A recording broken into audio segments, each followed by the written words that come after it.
আসসালামু আলাইকুম প্রিয় দর্শক, আমি জান্নাতুল ফেরদৌস লাবণী বরিশাল থেকে বলছি। আমার জেএফএল কিচেনে আপনাদের সকলকে স্বাগতম। আজ আমি আপনাদের সাথে শেয়ার করছি শুধুমাত্র একটা ডিম আর 1 কাপ ময়দা দিয়ে একদম হোটেলের মতো পারফেক্ট মোগলাই তৈরির রেসিপি। আপনারাও কিন্তু চাইলে খুব সহজভাবে ঘরে বসে ঝটপট 10 মিনিটেই এই মোগলাই বানিয়ে নিতে পারেন। এটা খেতেও কিন্তু হয়েছে অসাধারণ। আশা করছি বরাবরের মতো আমার আজকের রেসিপিও আপনাদের ভালো লাগবে। ভালো লাগলে অবশ্যই আমার ফেসবুক পেজটি ফলো এবং ইউটিউব চ্যানেলটি সাবস্ক্রাইব করে চ্যানেলের সাথেই থাকার অনুরোধ রইল। তো আর কথা না বাড়িয়ে চলুন মূল রেসিপি দেখে নেওয়া যাক। মোগলাই বানানোর জন্য প্রথমে আমি একটি মিক্সিং বোলে নিয়ে নিচ্ছি 1 কাপ ময়দা। এখানে কিন্তু চাইলে আপনারা আটাও নিতে পারেন। নিয়ে নিচ্ছি 1 চা চামচ পরিমাণ চিনি, হাফ চা চামচ পরিমাণ লবণ আর 2 টেবিল চামচ পরিমাণ সয়াবিন তেল। এবার আমি শুকনো উপকরণগুলো তেলের সাথে খুব ভালোভাবে মিশিয়ে নিচ্ছি। আমি খুব ভালোভাবে কিন্তু হাত দিয়ে এভাবে ডলে ডলে তেলের সাথে মিশিয়ে নিচ্ছি। এতে করে মোগলাইটা অনেক বেশি খাস্তা এবং ক্রিস্পি হবে। তো সুন্দরভাবে কিন্তু মিশিয়ে নেওয়া হয়ে গেছে। এখন আমি নর্মাল তাপমাত্রার পানি দিয়ে একটি ডো বানিয়ে নিচ্ছি। এখানে কিন্তু একবারে পানিটা দিতে যাবেন না, এতে করে ডোটা অনেকটাই নরম হয়ে যেতে পারে। তাই আমি অল্প অল্প পানি দিয়ে একটি সফট ডো বানিয়ে নিচ্ছি। অল্প অল্প পানি দিয়ে আমি ডো বানিয়ে নিয়েছি। এখন আমি ডোয়ের উপরে সামান্য পরিমাণ তেল দিয়ে সুন্দরভাবে হাত দিয়ে মেখে নিচ্ছি। এতে করে ডোয়ের উপরটা ড্রাই হয়ে যাবে না। তো তেল মেখে নেওয়া হয়ে গেছে। এবার আমি ঢাকনা দিয়ে ঢেকে ডোটাকে 20 মিনিটের জন্য রেস্টে রেখে দিচ্ছি। এদিকে আমি একটি বাটিতে হাফ কাপের থেকে একটু বেশি পরিমাণ নিয়েছি পেঁয়াজ কুচি। যেহেতু আমি একটা ডিম দিয়ে আমি এই মোগলাই তৈরি করব, তাই আমি এখানে পেঁয়াজের পরিমাণটা বেশি নিয়েছি। দিয়েছি কাঁচামরিচ কুচি, ধনিয়া পাতা কুচি, পরিমাণ মতো লবণ আর দিয়েছি 1 চা চামচ পরিমাণ চাট মশলা। এখন আমি সুন্দরভাবে হাত দিয়ে পেঁয়াজটাকে ম্যাশ করে নিচ্ছি। এতে করে পেঁয়াজটা অনেকটাই নরম হয়ে যাবে। পেঁয়াজগুলো কিন্তু আমি সুন্দরভাবে মেখে নিয়েছি। এখন এর মাঝে দিয়ে দিচ্ছি একটা ডিম। আমি ডিমটাকে আগেই ভেঙে রেখেছিলাম। ডিমটা দিয়ে আমি কাঁটা চামচের সাহায্যে সুন্দরভাবে মিশিয়ে নিচ্ছি।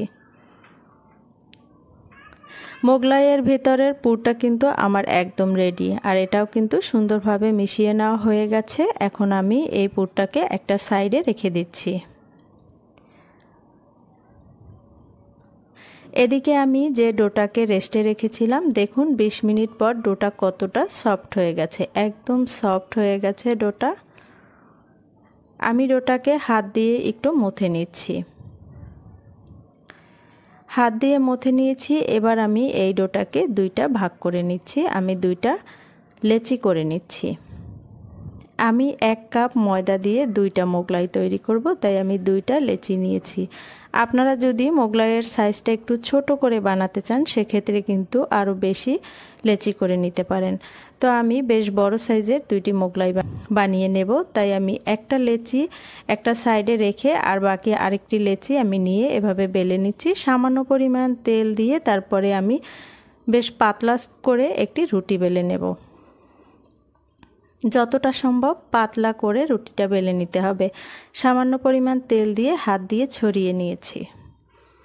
আপনারা কিন্তু চাইলে ময়দা দিয়েও তারপরে রুটিটা বেলে নিতে পারেন। আমি বেশ বড় সাইজের একটি রুটি বেলে নিচ্ছি, আর রুটিটা যতটা সম্ভব পাতলা করে বেলে নিলে মোগলাইটা কিন্তু খেতেও বেশ ভালো লাগে। ভাজার পরে মোগলাইটা অনেক বেশি ভালো লাগে খেতে। তো আমি বড় একটি রুটি বেলে নিয়েছি। এবার এখানে আমি যে পুরটা রেডি করে রেখেছিলাম, মানে ডিমের যে মিশ্রণটা রেডি করে রেখেছিলাম, সেই মিশ্রণ থেকে অর্ধেকটা মিশ্রণ আমি দিয়ে দিচ্ছি এই রুটির মাঝে। রুটির মাঝে দেওয়ার পরে সুন্দরভাবে চামচের সাহায্যে আমি ছড়িয়ে নিয়েছি। চামচের সাহায্যে ছড়িয়ে নেওয়ার পরে এবার আমি মোগলাইটা ভাঁজ দিয়ে নিচ্ছি। প্রথমে একটা সাইড থেকে রুটিটা এভাবে টেনে একটা সাইড ভাঁজ দিয়ে আবার অপর সাইডটাও আমি একইভাবে ভাঁজ দিয়ে নিয়েছি। আমরা যেভাবে পরোটা তৈরি করি ঠিক একইভাবে এই মোগলাইটাও তৈরি করতে হবে। দেখতেই পাচ্ছেন কিভাবে ভাঁজ দিয়ে নিয়েছি। এখানে বলে দেওয়ার কিছুই নেই, দেখেই বুঝতে পারবেন। তো দেখতেই পাচ্ছেন আমার একটা মোগলাই তৈরি করা হয়ে গেছে। খুব সহজভাবেই কিন্তু বানিয়ে নেওয়া যায়। এবার আমি ভেজে নেব। ভাজার জন্য চুলায় আগেই প্যান বসিয়ে পর্যাপ্ত পরিমাণ তেল দিয়ে তেলটাকে মিডিয়াম আঁচে গরম করে এর মাঝে মোগলাইটা দিয়ে দিচ্ছি। তেলের মাঝে মোগলাইটা দেওয়ার সময় একটা বিষয় খেয়াল রাখবেন যে মোগলাইয়ের যে ভাঁজ করা সাইডটা সেই সাইডটা কিন্তু অবশ্যই প্যানের দিক বা কড়াইয়ের দিকে দিতে হবে। আমি কিভাবে দিয়েছি মোগলাইটা তেলের মাঝে সেটা কিন্তু আপনারা দেখেই বুঝতে পারছেন। না হয় কিন্তু এই যে আমি যে ভাঁজ দিয়েছি সেই ভাঁজগুলো কিন্তু খুলে যেতে পারে যদি তেলের উপরের দিকে এই ভাঁজগুলো থাকে। যখন মোগলাইয়ের একটা সাইড কিছুটা হয়ে গেছে ঠিক ওই পর্যায়ে আমি উল্টিয়ে নিচ্ছি।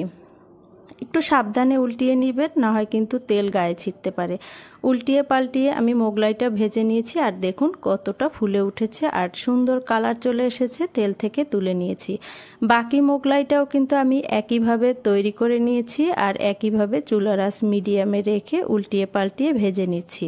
যখন গোল্ডেন ব্রাউন কালার চলে আসবে ঠিক ওই পর্যায়ে আমি তেল থেকে তুলে নেব।